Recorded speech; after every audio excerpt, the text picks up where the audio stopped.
ಎಲ್ರಿಗೂ ನಮಸ್ಕಾರ. ಇವತ್ತು ಬೆಳಗಿನ ಬ್ಯುಸಿಗೆ ಮಕ್ಕಳು ಸ್ಕೂಲ್ಗೆ ಹೋಗ್ತಾರೆ ಅಥವಾ ಕೆಲಸಕ್ಕೆ ಹೋಗೋರಿದ್ದಾರೆ ಅಂತಂದರೆ ಬೇಗ ಏನಾದರೂ ಒಂದು ಚಪಾತಿಗೆ ಪೂರಿಗೆ ಆಗೋವಂಥ ಒಂದು ಕುರ್ಮಾ ತೋರಿಸ್ತಾ ಇದ್ದೀನಿ. ಮೊದಲನೇದಾಗಿ ಒಂದು ಮಿಕ್ಸಿ ಜಾರ್ಗೆ ಹಸಿ ಕಾಯಿ ತುರಿ, ಗೋಡಂಬಿ, 1 ಸ್ಪೂನ್ನಷ್ಟು ಗಸಗಸೆ, ಜೀರಿಗೆ, ಸ್ವಲ್ಪ ಸೋಂಪನ್ನು ಹಾಕ್ಕೊಂಡು ಒಂದು ಪೇಸ್ಟ್ ರೆಡಿ ಮಾಡ್ಕೋತಾ ಇದ್ದೀನಿ. ಇಲ್ಲಿ ಈಗ 1/4 ಸ್ಪೂನಷ್ಟು ಸೋಂಪು ಹಾಕ್ಕೊಂಡು 1 ಸ್ಪೂನಷ್ಟು red chilli powder, garam masala ಹಾಕ್ಕೋತಾ ಇದ್ದೀನಿ. ಸ್ವಲ್ಪ ನೀರನ್ನು ಹಾಕ್ಕೊಂಡು ನುಣ್ಣಗೆ ರುಬ್ಬಿ ಇಟ್ಕೋಬೇಕು. ಇದನ್ನು ನಾನು ಕುಕ್ಕರಲ್ಲಿ ಮಾಡ್ತಾ ಇರೋದ್ರಿಂದ ಬೇಗ ಆಗುತ್ತೆ. ತುಂಬ ಬ್ಯುಸಿಯಾಗಿದ್ದರೆ ಬೆಳಗ್ಗೆ ಅವ್ರಿಗೆ ಇದು ತುಂಬ ಅನುಕೂಲ.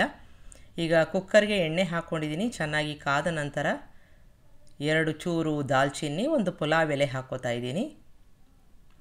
ಜೀರಿಗೆ ಮತ್ತು ಸಾಸಿವೆನ ಹಾಕ್ಕೊಂಡು ಒಂದು ಒಗ್ಗರಣೆ ಮಾಡ್ಕೋತಾ ಇದ್ದೀನಿ. 1 ಈರುಳ್ಳಿ, ಶುಂಠಿ ಬೆಳ್ಳುಳ್ಳಿನ ಈ ಥರ ಕುಟ್ಕೊಂಡು ಹಾಕ್ಕೋತಾ ಇದ್ದೀನಿ. ಸ್ವಲ್ಪ ಹಸಿ ವಾಸನೆ ಹೋಗೋ ತನಕ ಬಾಡಿಸ್ಕೋಬೇಕು. ಈಗ ಸ್ವಲ್ಪ ಕಲರ್ ಚೇಂಜ್ ಆಗಿದೆ ಅಂತಂದರೆ ಸಾಕು.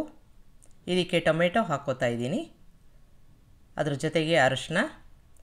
ಈಗ ಮತ್ತೆ 1 ಸ್ಪೂನಷ್ಟು ರೆಡ್ ಚಿಲ್ಲಿ ಪೌಡರು, ಅಂದರೆ ಒಟ್ಟಾರೆ 2 ಸ್ಪೂನು. ಅದನ್ನು ಅರ್ಧ ಅಲ್ಲಿ ಮಿಕ್ಸಿ ಜಾರ್ಗೆ ಮತ್ತು ಇನ್ನರ್ಧ ಈ ಗ್ರೇವಿಗೆ ಹಾಕ್ಕೋತಾ ಇದ್ದೀನಿ. ಸ್ವಲ್ಪ ಉಪ್ಪನ್ನು ಹಾಕ್ಕೊಂಡು ಮೆತ್ತಗಾಗೋ ತನಕ ಬಾಡಿಸ್ಕೋಬೇಕು. ಈಗ ಸ್ವಲ್ಪ ಮೆತ್ತಗಾಗಿದೆ, ಇಷ್ಟಾದರೆ ಸಾಕು. ನಾವು ರುಬ್ಬಿ ಇಟ್ಕೊಂಡಿದ್ವಲ್ಲ ಒಂದು ಪೇಸ್ಟು ಮಸಾಲೆದು, ಅದನ್ನು ಹಾಕ್ಕೊಂಡು ಚೆನ್ನಾಗಿ ಮಿಕ್ಸ್ ಮಾಡ್ಕೋಬೇಕು. ಸ್ವಲ್ಪ ಗಟ್ಟಿಯಾಗುತ್ತೆ, ಹಾಗಾಗಿ ನೋಡಿಕೊಂಡು ಆಮೇಲೆ ನೀರನ್ನು ಹಾಕ್ಕೋಬೇಕು. ಇದಕ್ಕೆ 1 ಸ್ಪೂನಷ್ಟು ಧನಿಯಾ ಪೌಡರ್ ಹಾಕ್ಕೋತಾ ಇದ್ದೀನಿ. ಮಿಕ್ಸ್ ಮಾಡ್ಕೊಂಬಿಡೋಣ. ಈಗ ಸಣ್ಣ ಊರಿನಲ್ಲಿ ಇದನ್ನು ಕುದಿಸ್ಕೊಳ್ಳೋಣ. ಗಟ್ಟಿಯಾಗಿದ್ದರೆ ಸ್ವಲ್ಪ ನೀರನ್ನು ಹಾಕ್ಕೊಂಡು ಕುದಿಸ್ಕೋಬೇಕು, ಇಲ್ಲ ಅಂತಂದರೆ ತಳ ಹಿಡಿದ್ಬಿಡುತ್ತೆ. ಈಗ ಕುದೀತಾ ಇದೆ, ಇಷ್ಟಾದರೆ ಸಾಕು. ಇದಕ್ಕೆ 2 ಕಪ್ನಷ್ಟು ಸೋರೆಕಾಯಿನ ಸಿಪ್ಪೆ ತೆಗೆದು ಹೆಚ್ಕೊಂಡಿರೋ ಅಂಥದ್ದನ್ನು ಹಾಕ್ಕೊಂಡು ಮಿಕ್ಸ್ ಮಾಡ್ಕೋತಾ ಇದ್ದೀನಿ.